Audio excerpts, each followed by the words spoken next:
My name is Boyd Varty. I think of myself as an artist of experience. My passion is to create transformational experiences for myself and others as a way to explore what it means to truly live. My central exploration is to live on what I would call the track of your life.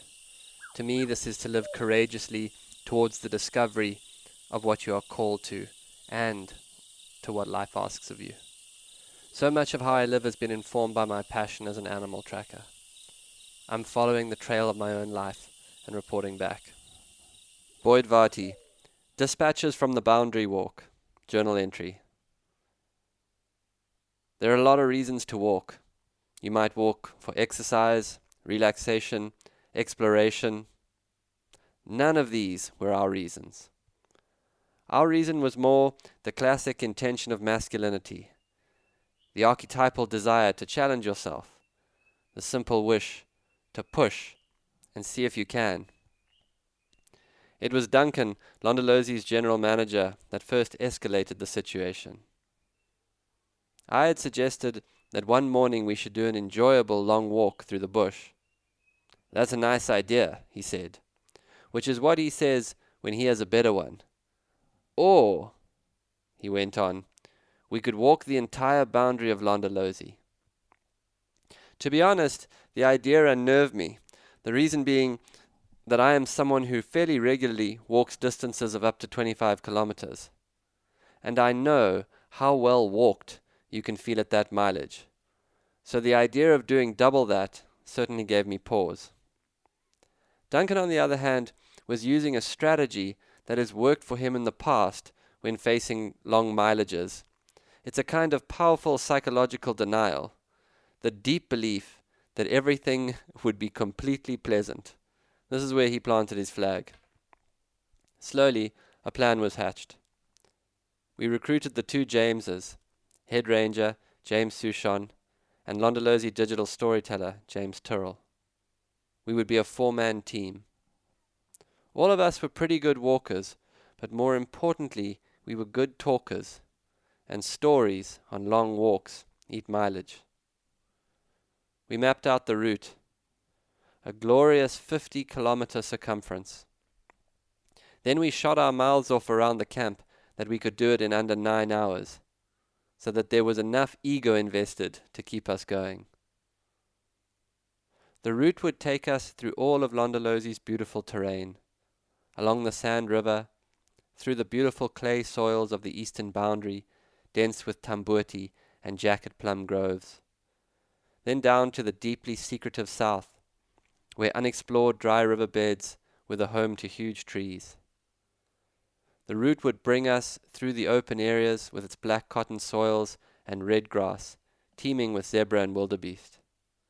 We would cross the river again into the north, follow the land's beautiful undulations through sandfelt and silver cluster leaf.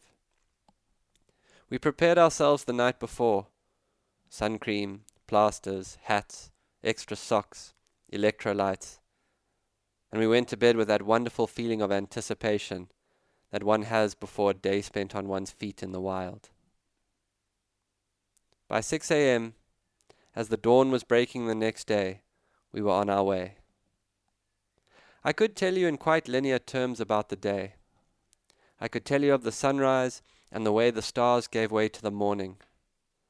I could tell you of the freshness of the air and a beautiful herd of giraffe that ran next to us, perfectly symmetrical as we walked.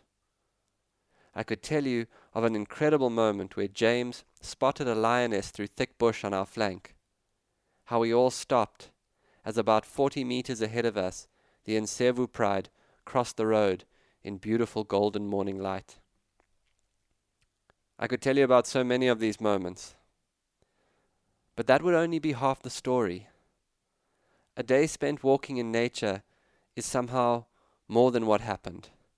It is more than sightings and encounters with game. It's archetypal and metaphorical in some more mysterious way.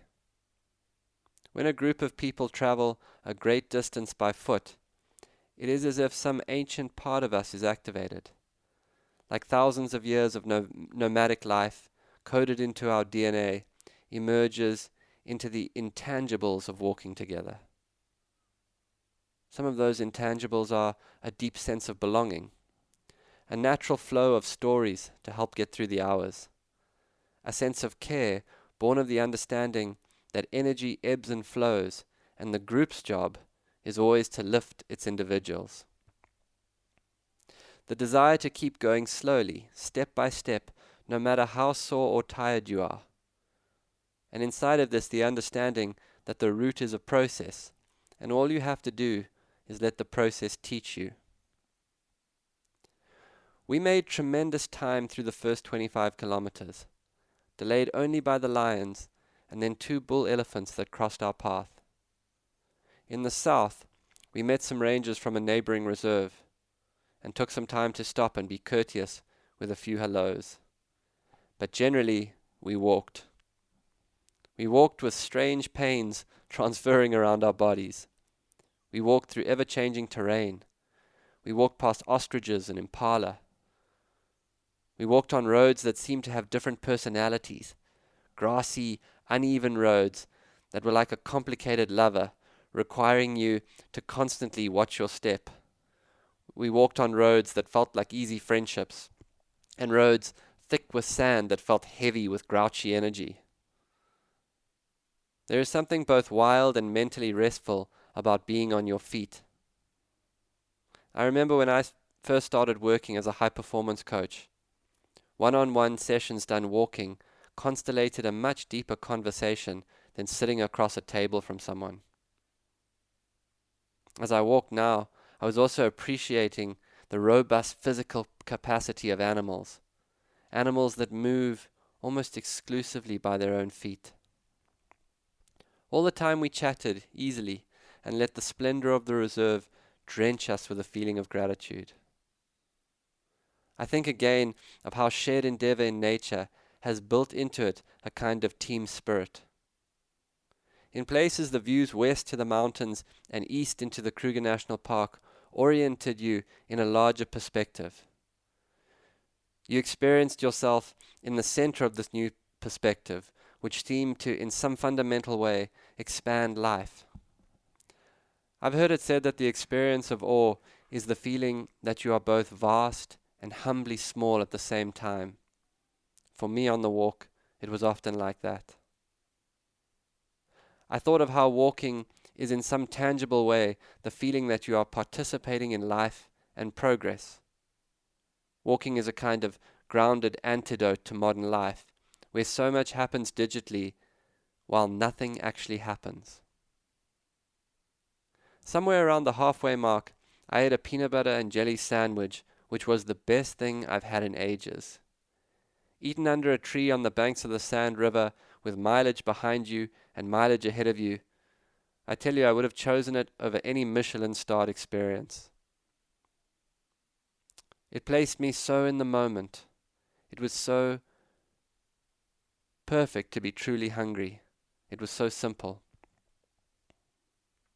The second 25 kilometers was deeper. The long, rising and falling roads of the northern boundaries. Up the hill from us, framed against the horizon, a herd of elephants crossed the road. "How you doing there, Souchon?" someone asked. "I'm going to go inside myself now for a while," he replied. It's said in jest, but sometimes on a long, long walk, one must go inside to find the voice of motivation when the mind and body start saying, "Why don't you just take a break?"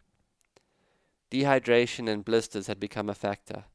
Small niggles now became more painful. The legs ached. And yet, all of it in some way felt satisfying. Over 30 kilometers, one has to know how to manage oneself. You have to drink right and eat right and deal with small issues like the start of a blister before they become big issues, which they most certainly will over time. Eventually, on the far northeastern boundary, we turned for camp. Like horses turned for home, a tremendous fresh wave of energy came into us. We laughed and walked on aching legs. High above us, the bat-ear eagle cut across the perfectly blue sky. The winter air was the perfect temperature. The land was quiet, and all along the road we walked our tracks onto the tracks of rhino and leopards. On the home stretch, it was as if a beautiful current of energy came straight out of the earth to carry us home. We walked back into the camp, a perfect 50-kilometer loop. It had taken us 9 hours. We were weary, but in some way we were full. On one level, the day had been about walking. We had set out to see if we could, but of course it had been about much more than that. In our journey around Londolozi's boundary, it was as if we had journeyed into the truth of what Londolozi does, the almost magical way that the place can take any experience and make it transformative. Our day had been about walking, but in truth, our day had been about so much more. It had been about the nature of wildness, friendship, beauty, gratitude, commitment. It had been about finding new ways to be immersed in nature, connected in ways that change you. Not that you had to try and change. In fact, without any effort, the natural world is a wordless, alive presence in which we remember that being truly human and being truly natural are one and the same phenomena. In so many ways, our day had been a Londolozi day. This has been another episode of the Track Your Life podcast with Boyd Varty. Follow us on Instagram at Boyd_Varty, Twitter at Boyd Varty. Visit Boyd's website at boydvarty.com or subscribe to this podcast in your favorite podcast player. Please rate and review this podcast so that more people can find and enjoy it.